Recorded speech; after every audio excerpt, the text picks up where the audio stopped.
पूजा अल्केश डमडेरे। माझ्यासोबत माझी बहीण आहे कोमल सागर साळुंके। माझ्यासोबत माझी आई आहे श्रीमती नीता शेखर शिंदे आणि आमच्या वडिलांच्या आत्याचे मुलगा आहेत भानुदास कोकाटे, जे आमची शेती पाहतायत। मागील 6 ते 7 महिन्यांपूर्वी मी आपल्या सगळ्यांच्या भेटीला आले होते। महसूल मंत्री साहेब, मुख्यमंत्री साहेब, उपमुख्यमंत्री साहेब, गृहमंत्री साहेब, आमदार साहेब, खासदार साहेब, ह्या सगळ्यांना मी आवाहन केलं होतं आणि विनंती केली होती की आमच्या परिवारावर जो अन्याय होतोय तो अन्याय होऊ नये ह्यासाठी तुम्ही तात्काळ चौकशी करावी आणि लक्ष घालावं।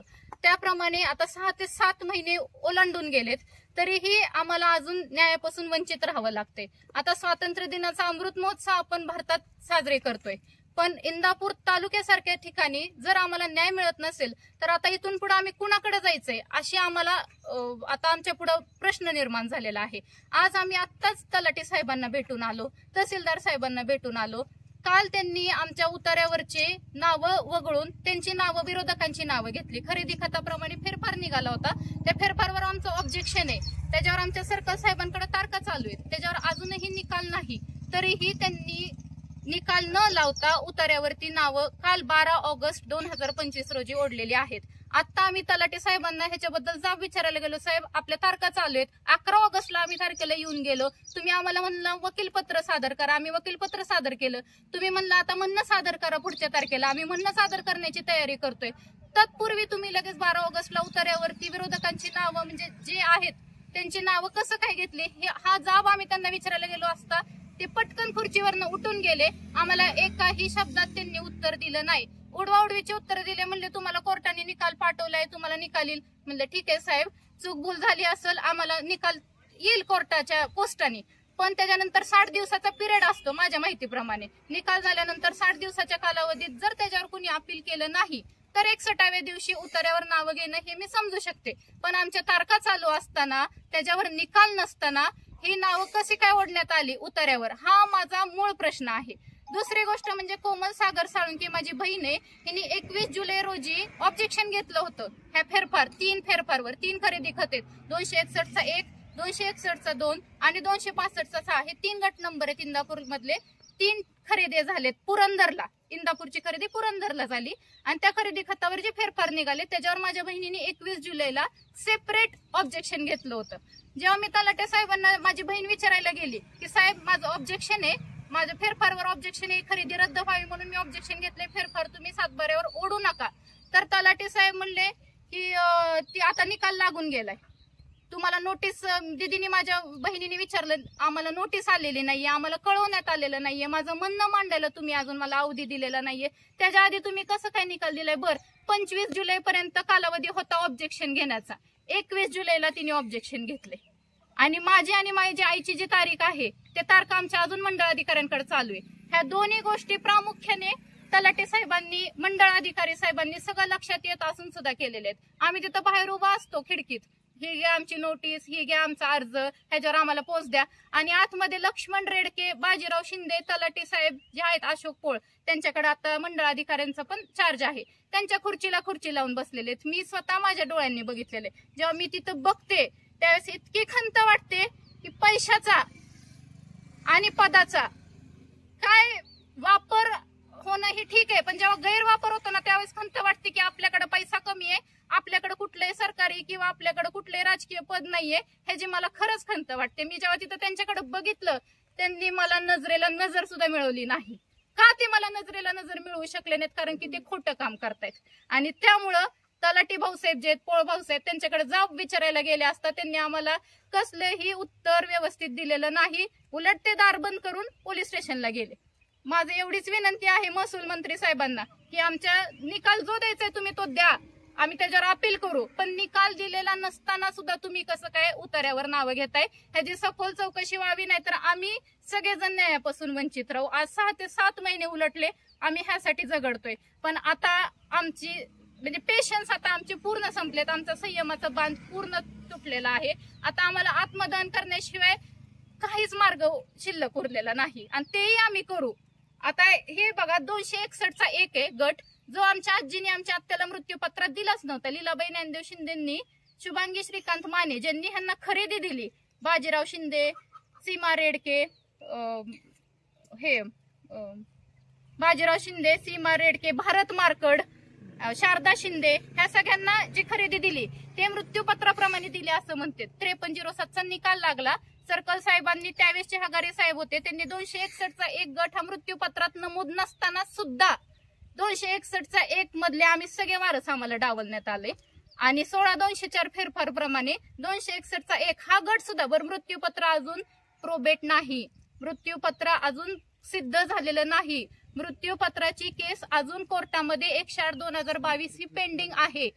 त्याच्या आधीच सर्कल साहेबांनी गडबड केली आणि मृत्यूपत्रात जो गट दिलेला नाहीये तो गट सुद्धा आम्हाला वारस डावलून एकटे आमच्या आत्याला देण्यात आला आणि त्याप्रमाणे त्यांनी खरेदी करून घेतलेली.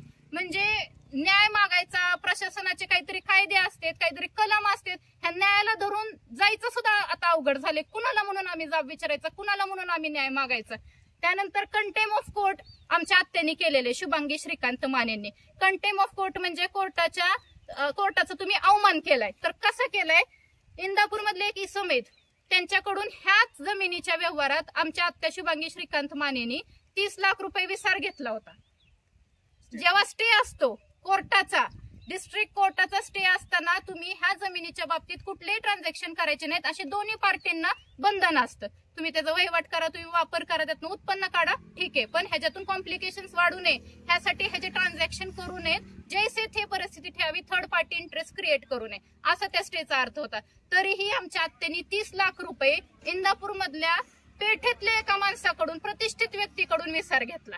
ठीक आहे, त्यांनी घेतला, कंटेम ऑफ कोर्ट केलं.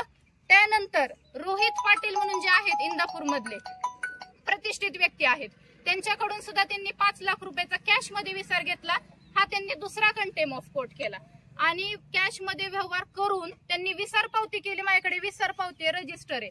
हे रोहित पाटील यांच्या सोबत त्यांनी विसार पावती केली ह्याच जमिनीच्या संदर्भात आणि त्यांना लाईफ टाइमची पॉवर ऑफ अटर्नी दिली आहे. अशी पॉवर ऑफ अटर्नी दिली आहे की मी जर तुम्हाला खरेदी द्यायला कमी पडले तर ती खरेदी तुम्ही कोर्टाकडून करून घ्यावी.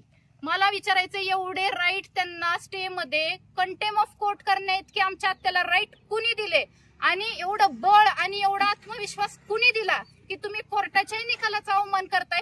इंदापूर कोर्टात काही कारणास्तव आमचं ती ऐकून घेतलं गेलं नाही. आम्ही हायकोर्टात गेलो, रिट पिटिशन दाखल केलं. हायकोर्टाचा निकाल असा आलाय की कंटेम ऑफ कोर्टची केस चालवण्यात यावी.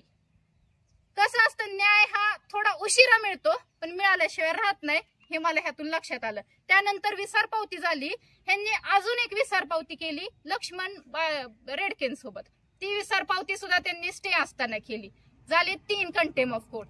4थं कंटेम ऑफ कोर्ट ह्यांनी केलं, साठेगत केलं इंदापूर सब रजिस्टर ऑफिसला स्टे मध्ये आणि ते साठेगत त्यांनी केलं भारत हंबीरराव मार्कड यांच्यासोबत. स्टे असताना जेव्हा तुम्ही 3 गोष्टी करताय, 4थी गोष्ट करताय तरीही तुम्हाला काहीच भीती नाहीये, ह्या कोर्टाच्या आदेशाची तुम्हाला काहीच किंमत नाहीये असं ह्याच्यातून स्पष्ट दिसून येते. आणि त्या साठेगताच्या आधारावर त्यांनी पुरंदर येथे 4 जुलैला ह्यांनी खरेदी घेतलेली आहे. ते साठेगतच ऍक्च्युअली असताना स्टे मध्ये केलेलं आहे, त्याच्यामुळे ते काय कोर्टात चालणार नाही, ते पुढच्या गोष्टी झाल्या. पण ते अजून साठेगत आहे, त्याच्यावर आमची केस आहे. त्याच्या आधीच तलाटे साहेबांनी नोंद ओढली, मंडळ अधिकाऱ्यांनी ते सर्टिफाय केला आणि ते उतार्यावर सुद्धा नाव आले. दुसरी गोष्ट म्हणजे माझ्या वडिलांना 1995 साली माझी आजी लीलाबाई ज्ञानदेव शिंदे यांनी हक्क सोडपत्र स्वखुशीने करून दिलेलं होतं. त्यांनी त्यांचे जे काही जमिनीचे राईट आहेत, मालकी हक्क आणि ताबा हक्क हा पूर्ण त्यांनी माझ्या वडिलांच्या नावे सोडून दिलेला आहे. तसा माझ्याकडे स्टॅम्प आहे, तोही मी तुम्हाला दाखवू शकते. माझ्याकडे आता सुद्धा तो स्टॅम्प उपस्थित आहे. हक्क सोडपत्र दिलेलं असताना सुद्धा 95 साली आमच्या आत्याने 2009 साली आजीवर बळजबरी करून तिच्याकडनं मृत्यूपत्र करून घेतलं. आता आमच्या आजीला तर माहित होतं की मी मुलाला देऊन टाकलेले आणि मुलाला देण्यात त्यात काहीच गैर नव्हतं, कारण आमच्या आत्याला सुद्धा लग्नाच्या आधी 17 एकर दिली होती. जर मुलीला देत असेल, मुलीचं लग्न झालं असेल तर नंतर तिची इच्छा झाली. माझ्या बहिणीचा जन्म झाला 91 साली, माझा जन्म झाला 94 साली, तिला 95 साली वाटलं की मी माझ्या वडिलांना म्हणजे मुलाला हक्क सोडपत्र करून देते. तसं तिने हक्क सोडपत्र करूनही दिले तरी सुद्धा 2009 साली आमच्या आत्याने बळजबरीने तिच्याकडनं मृत्यूपत्र करून घेतलं. त्याचा ओरिजिनल स्टॅम्प माझ्याकडे उपस्थित आहे. निकाल झाला आमचा 53/2007चा 2 जुलै 2025 ला. निकाल असा तोंडी सांगण्यात आला की शिंदे तुमचा दावा डिसमिस करण्यात येत आहे. म्हणलं ठीक आहे साहेब, आपण आता पुढच्या प्रोसेसच्या तयारीला लागू. 2/7 जेव्हा निकाल तोंडी दिला, 2/7 ह्या दिवशी 2/7/2025 रोजी रात्री 11:15 वाजता भारत मार्कड यांनी ई चलन भरलं, स्टॅम्प ड्युटी भरली.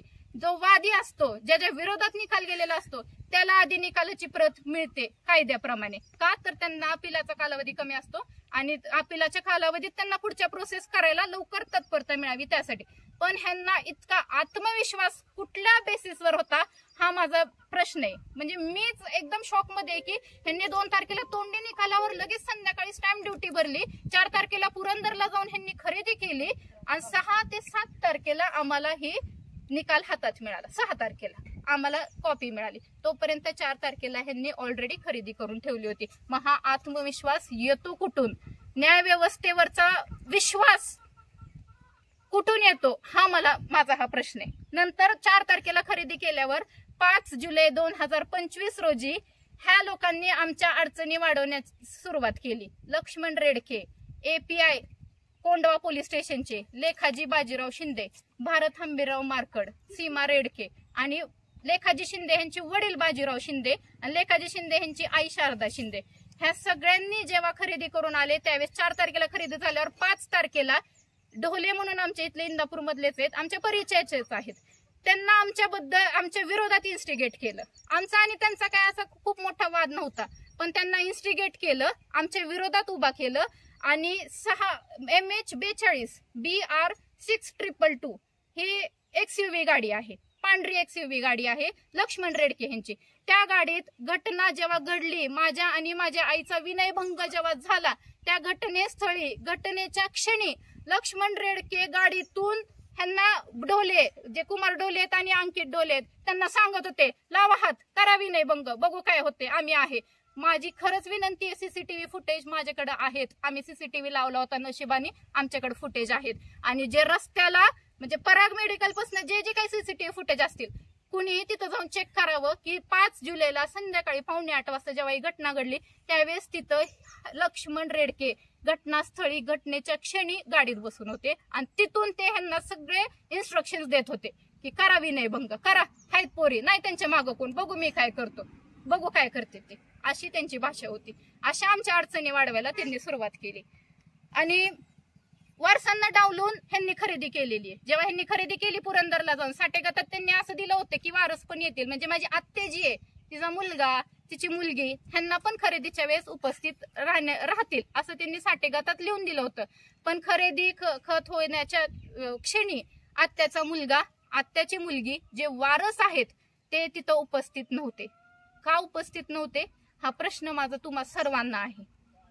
कारण ह्या खरेदीपासून ते सुद्धा वंचित राहिलेले आहेत, ह्या खरेदीवरून ते सुद्धा नाराज आहेत. कारण बाजारभावाच्या त्यांना खूप कमी रुपयांनी ही जमीन विकावी लागली, नाविलाज असतो. आणि ते स्वतः तर जे आत्याचे जावे आहेत त्यांना 2 मुली आहेत, ते स्वतः मला म्हणतात, माझ्याकडे रेकॉर्डिंग आहेत की तुम्ही ज्या 2 मुली आहेत ना, मलाही 2 मुली आहेत, मला स्वतःला वाटतं की माझ्या मुलींवर अशी कधी वेळ येऊ नये, त्यामुळे मी काही वाईट करत नाहीये तुमच्यासोबत. आणि त्यांनाही आमच्यावर विश्वास आहे की आम्ही आमच्या आत्याला, त्यांच्या जावेला, त्यांच्या मुलाला, सुनेला कधीही न्याय हक्कापासून किंवा ह्या जमिनीच्या वाटपातून आम्ही त्यांना कधीही बेदखल करणार नाही. त्यामुळं त्या दिवशी सुभाष माने, संतोष रणदिवे, मनसा रणदिवे, स्नेहल माने हे तिथं उपस्थित नव्हते खरेदीला आत्यावर. ते सुद्धा नाराज आहेत की आत्याने आमच्यावर अन्याय केलेला आहे. आणि 6-7 महिने झाले आमच्या कॉन्टॅक्ट मध्ये ते जावई सुद्धा, तेच आम्हाला सांगतात पूजा, कोमल काळजी घ्या बरं का, ते ताबा घ्यायला येणार आहेत, तुम्हाला कुठल्याही क्षणी बाहेर काढतील. मी तुम्हाला सांगतोय कारण मला हे 2 मुली आहेत, उद्या माझ्या मुलींवर अशी काय वेळ येऊ नये. आणि जर तुम्हाला कुणाला ऐकायचं असेल ना, मी ते रेकॉर्डिंग सुद्धा ऐकवते. त्यांनी स्वतः सांगितलेले भारत मार्कड, लेखाजी शिंदे, ते तर पोलिसच आहेत, ते API आहेत. आणि त्यांचं नाव लेखाजी शिंदे जे आहेत ते मला, जेव्हा मी DCP साहेबांकडे मागच्या वेळेस 6-7 महिन्यांपूर्वी तक्रार केलेली त्यावेळेस मला DCP साहेबांनी स्वतः सांगितले की आम्ही जे पोलीस प्रशासनातले अधिकारी असतील, पदाधिकारी असतील, त्यांना तुमच्या सेवेसाठी बसवलेलं आहे, ते तुमच्यावर कसले अन्याय करणार नाहीत हे आम्ही काळजी घेऊ. तुम्ही हेतून उठून जरी गेला ह्या ऑफिस मधनं तरी काय तुम्हाला धक्का जरी लागला तर पहिला मला फोन करायचा. पण काय होते, हे जे 2-4 असे अधिकारी असतात ना, जे रक्षक नाहीत बनत, जे भक्षक बनतायत सामान्य नागरिकांचे, त्यांच्यामुळे पूर्ण डिपार्टमेंटचं नाव खराब होते. ते होता कामा नये. लेखाजी शिंदेचं वारजे पोलीस स्टेशनला ते होते कोंडव्याच्या आधी, त्यावेळेचं जे रेकॉर्ड आहे त्यांच्या कार्यकाळातलं, त्यांना सस्पेन्शनच्या ऑर्डर निघाल्या होत्या.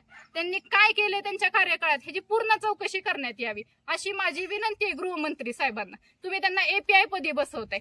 त्यानंतर आमची जी आत्या आहे शुभांगी श्रीकांत माने, तिने कोर्टात ऍफिडेव्हिट देऊन तिने मान्य केलेलं आहे की माझी वहिवाट त्या ठिकाणी नाही. 261चा 1, 261चा 2 आणि 265चा 6 ह्या तिन्ही गटांमध्ये माझी वहिवाट नाहीये.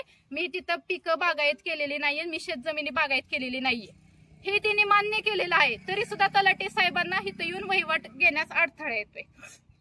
त्यानंतर वहिवाटीचे आदेश दिले होते, म्हणजे आम्ही वहिवाटीसाठी एक अर्ज दिला होता की वहिवाट आमची लावण्यात यावी, कारण 30-35 वर्ष झाले मी जशी जन्मली तसं आम्ही इथं राहतोय, पण वहिवाट लावली गेली नव्हती, कारण आमची कुटुंबाचीच एकत्र प्रॉपर्टी असल्यामुळे आम्ही ते वहिवाट ते केलं नव्हतं. मग आता जेव्हा आम्ही वहिवाटीसाठी अर्ज दिला त्यावेळेस तहसीलदार साहेबांनी लेखी आदेश दिलाय त्याच्यावर मंडळ अधिकाऱ्यांना की तुम्ही तिथं घटनास्थळ म्हणजे स्थळ पाहणी करा, त्या शेतात जावा, त्या जमिनींची स्थळ पाहणी करून शेजाऱ्यांचे अहवाल घेऊन त्यांचे पावत्या, सगळं घर, त्यांचं गोठा, त्यांची पोल्ट्री खरंच आहे का हे बघा आणि त्याप्रमाणे मला अहवाल सादर करा. पण तलाठी साहेब जे स्वतः मंडळ अधिकारी पण आहेत ते एकदाही स्थळ पाहणी करायला आमच्या शेतात आले नाहीत. पोळभाऊ साहेबांना आम्ही प्रत्येक वेळी विनंती केली, साहेब स्थळ पाहणीला चला, साहेब आज येत आहे का, साहेब 2 मिनिटाच्या अंतरावर आहे, साहेब उद्या येता का, आम्ही कधी येऊ आम्हाला सांगा ना, अशा आम्ही विनवण्या केल्या. पण एकही दिवशी साहेब इथं येऊ शकले नाही. स्थळ पाहणी न करता त्यांनी अहवाल तहसीलदारांना सादर केला. तहसीलदारांना अहवाल सादर करताना त्यांनी स्वतःच्या हस्ताक्षरात अहवाल सादर केलेला आहे. माझी तहसीलदार साहेबांना एवढी पण विनंती आहे की तुम्ही त्यांचं हस्ताक्षर आणि त्या अहवालातलं हस्ताक्षर हे क्रॉस चेक करून बघावं, ते खरंच हस्ताक्षर त्यांचं आहे का. आणि स्थळ पाहणीचा आदेश तहसीलदारांचा असताना सुद्धा तलाट्यांनी स्थळ पाहणी न करता आदेश ते रिपोर्ट अहवाल कसा काय सादर केला, ह्याबद्दल माझा तलाठी साहेबांना सुद्धा प्रश्न आहे. आणि जे उतार्यावर नावं घेतलेले आहेत ते तर संपूर्ण म्हणजे कोणीही सांगेल की ते इल्लीगली केलेलं आहे, त्याच्यात अजून निकाल नाहीये तरी सुद्धा त्यांनी उतार्यावर नावं ओढलेली आहेत. अजून आमचा सर्कलकडे केस चालू आहे मंडळ अधिकाऱ्यांकडे, त्याचा निकाल नाही. माझ्या बहिणीला तर त्यात एकही नोटीस नाही, तरी सुद्धा त्यांनी आमच्यावर अन्याय करण्याच्या दृष्टिकोनातून आम्हाला सगळ्या हक्कातून डावलण्यात आलेलं आहे. आज तलाठी भाऊसाहेबांकडे, तहसीलदार साहेबांकडे आम्ही विनंती करून जबाब मागून आता आम्ही खरंच थकलेलो आहे. आता आम्हाला माहिती नाहीये की आम्ही इथून पुढे कुणाकडे जायचंय. फक्त अजून 2 गोष्टी आहेत. जेव्हा आपण एखादा खरेदी खत दस्तऐवज करतो, केस लॉ आहे 3954/2025 गोपी वर्सेस सब रजिस्ट्रार, हे तमिळनाडू हायकोर्टाच्या निकालावर सुप्रीम कोर्टाचा निकाल आहे की तुम्ही एखादं खरेदी खत दस्तऐवज जर सब रजिस्ट्रार कडे केला असेल तर तुम्ही त्या जमिनीचे, त्या गटाचे मालक होण्यासाठी त्या रजिस्टरच्या दस्तऐवजाचा पुरावा म्हणून सुद्धा उपयोग करू शकत नाही. सब रजिस्ट्रार साहेबांचं एवढं काम असतं की सगळं शुल्क आलाय, स्टॅम्प ड्युटी व्यवस्थित भरली आहे, देणार घेणार उपस्थित आहेत, प्रॅक्टिकल ज्या त्यांच्या फॉर्मॅलिटीज आहेत त्या झाले, ओके डन, तेवढं त्यांच्या हातात असतं. पण तो दस्तऐवज जो आहे तो त्यांचा मालकी हक्क सिद्ध करण्यासाठी कोर्टात पुरावा म्हणून सुद्धा वापरला जाऊ शकत नाही. हा केस लॉ आहे 3954/2025. आणि रवींद्र कौर गरिवाल वर्सेस मंजित कौर, हे केस लॉ आहे 7764/2025. ते सुप्रीम कोर्टाचा निकाल आहे. ज्याचा 12 वर्षापेक्षा जास्त ताबा असेल तो ताबा वहिवाटदार त्या गटाचा, त्या जमिनीचा मालक होता. आता आमचा ताबा आम्ही सिद्ध करायला आमचा जन्म सिद्ध झालाय. आमच्या वडिलांच्या आम्ही मुली आहेत, आमचे वडील आमच्या आजीचे मुलगा होते, आम्ही इथं वारस आहे, आम्ही राहते ह्या घरातनं. आम्ही आता ताबा जर सिद्ध करायचं म्हणलं तर त्यासाठी एकच मार्ग आहे, वहिवाट. आणि आम्ही शेतसारा भरलेला आहे, पाईपलाईन केलेली आहे, बोर घेतलेले आहेत, लाईट बिल भरतोय, आमचा गोठा आहे, आमची पोल्ट्री, आमचं शेळ्यांचं शेड आहे, आमची पिकं आहेत, मका आहे, आमचं इथं ऊस आहे, ज्वारी आहे. तुम्ही सगळीकडे क्षेत्रात कधीही येऊन आमच्या परस्पर फिरून बघा, आम्ही इथं पिकं लावते, आमचा उत्पन्नाचा स्त्रोत आहे. ज्याचा ताबा असतो तोच मालक असतो. हा केस लॉ सुप्रीम कोर्टाचा आहे. तर ह्या सगळ्या गोष्टी पाहता मला एकच लक्षात येते की आमच्यावर जाणून बुजून अन्याय करण्यात येत आहे. वहिवाट जी आमच्या हातातली गोष्ट, आमच्या हक्काची गोष्ट आहे, आम्ही वारस आहे, आम्ही इथं 35 वर्ष झालं राहतोय, आमची वहिवाट लावा, आमची वहिवाट लावायला, स्थळ पाहणी करायला तलाठी साहेब मंडळ अधिकारी येऊ शकले नाहीत तहसीलदारांचा आदेश असताना. दुसरी गोष्ट, आम्ही त्या खरेदीवर ऑब्जेक्शन घेतलं. आमची म्हणणं तर मांडून आमचं घ्या, ऐकून घ्या. तुम्हाला निकाल जो द्यायचा तो आम्हाला मान्य, आम्ही अपिलात जाऊ 60 दिवसांनंतर. पण म्हणणं ऐकून घ्या, निकाल द्या. 60 दिवसाचा कालावधी जाऊ द्या, 61व्या दिवशी तुम्ही घ्या. एवढी गडबड कशासाठी? प्रत्येक वेळी म्हणतात, आम्हाला म्हणले वकीलपत्र सादर करा, आम्ही सादर केलं. आम्हाला म्हणले ठीक आहे, आता पुढच्या तारखेला तुम्ही म्हणणं सादर करा, आम्ही त्याच्या तयारीला लागलोय. तर ते करत असताना तत्पूर्वी काल आम्हाला 12 ऑगस्टला रात्री 10 वाजता दिसते त्या ऍपवर की ह्यांच्या उतार्यावरती सगळ्या तिन्ही गटांवरती उतार्यावर नाव आलेत. म्हणजे न्याय हा इतका अवघड झालाय का, हा माझा प्रश्न आहे. म्हणजे मागायचं तरी कुठं, हा पण माझा प्रश्न आहे. जर आम्हाला आमचंच आहे हे सिद्ध करायला आम्हाला वेळ मिळत नाही, संधी मिळत नाही, तर आम्ही कुणाकडे जायचं, हा माझा प्रशासनाला प्रश्न आहे. आणि शेवटचं खरंच सांगते, 6-7 महिने झाले. 6 जानेवारी 7 जानेवारीला मी मागच्या वेळेस सगळ्यांना अपील केलं होतं की मला न्याय द्या, माझ्या आईसाठी, माझ्या बहिणीसाठी आणि आमच्या लोकांसाठी न्याय द्या. आम्हाला अजूनही न्याय मिळालेला नाहीये. 5307चा आमचा दावा डिसमिस झाला, मान्य, पण त्याच्यावर 201/2025 हे डिस्ट्रिक्ट कोर्टला आमचं अपील तयार झाले. आमचा नंबर पडलाय तिथं, आमचा 2 तारखा झालेत त्यातल्या. त्याचा तरी निकाल होऊ द्या, त्याच्यानंतर काय असेल ते ठरल. पण ही जी गडबड झाली, ही गडबड लागली सगळ्या लोकांना, त्याच्यामुळे आमच्या सगळ्यांवर अन्याय होतोय. माझी एकच विनंती आहे की तात्काळ ते 7/12वरची जी नावं लागलेली आहेत, 261चा 1, 261चा 2 आणि 265चा 6, भारत हंबीरराव मारकड, संगीता महादेव, सीमा महादेव रेडके, शारदा बाजीराव शिंदे, बाजीराव दगडू शिंदे, ह्या सगळ्यांची नावं त्यातून काढण्यात यावीत. कारण त्याच्यावर अजून निकालच झालेला नाहीये सर्कल साहेबांचा आणि त्याला 60 दिवसांचा कालावधी संपलेला नाहीये. आणि एक शेवटचं मी आव्हान करते, आणि वहिवाटदार सदरी आमचे नाव घेण्यात यावेत किंवा स्थळ पाहणी करून मग तुम्ही ठरवावं की वहिवाटदार कोण आहेत. तसा प्रॉपर स्थळ पाहणीचा अहवाल तहसीलदार साहेबांनी, तलाठी साहेबांनी, मंडळ अधिकाऱ्यांनी स्थळ पाहणी करून मग ठरवावा, अशी माझी विनंती आहे. आणि ह्याच्यामध्ये सखोल चौकशी व्हावी. लेखाजी बाजीराव शिंदे पोलीस स्टेशनला बसतात कोंडव्याच्या, पण कामकाज करतात इंदापूरचं. त्यांना एवढा वेळ कुठून मिळतो प्रत्येक वेळी ह्या गोष्टीमध्ये लक्ष घालायचं, अन्याय करायचं? त्यांचा प्रिव्हियस रेकॉर्ड चेक केल्यावर तुमच्या लक्षात येईल की त्यांचा रेकॉर्ड काय, का त्यांच्यावर सस्पेन्शनची ऑर्डर निघाली वारजेला असताना. ह्या सगळ्याच्या सखोल चौकशा करण्यात याव्यात. आणि आज तारीख आहे 13 ऑगस्ट 2025. आता हेतून पुढे मी बोलू शकेल का नाही ह्याची मी तुम्हाला शाश्वती देऊ शकत नाही. आता संविधानिक मार्गाने आम्ही चाललेलो आहे. आम्हाला बाबासाहेब आंबेडकरांनी तो मार्ग दिलेला आहे, त्या मार्गाने आम्ही जाणार. आम्ही आमच्या मार्गावरून अजिबात ढळणार नाही. 15 ऑगस्ट 2025 रोजी मी, माझी बहीण आणि माझी आई तहसील कचेरी समोर आत्मदहन करणार आहे. मागच्या वेळेस सुद्धा मी सांगितलं होतं, पण मला एक आशा होती, एक अपेक्षा असते माणसाला की काहीतरी होईल, कोणतरी आपल्याकडे लक्ष देईल, कुणीतरी आपल्याला विचारायला येईल की काय तुमचं नक्की, तुम्हाला काय, तुमच्यावर काय अन्याय होतोय. पण आता संयम संपलेला आहे, सगळ्या सीमा ओलांडलेल्या आहेत. 15 ऑगस्ट 2025 रोजी मी स्वतः, माझी आई आणि माझी बहीण पेट्रोल उठून, काडी पेटून आम्ही तिथं आत्मदहन करून घेणार आहे.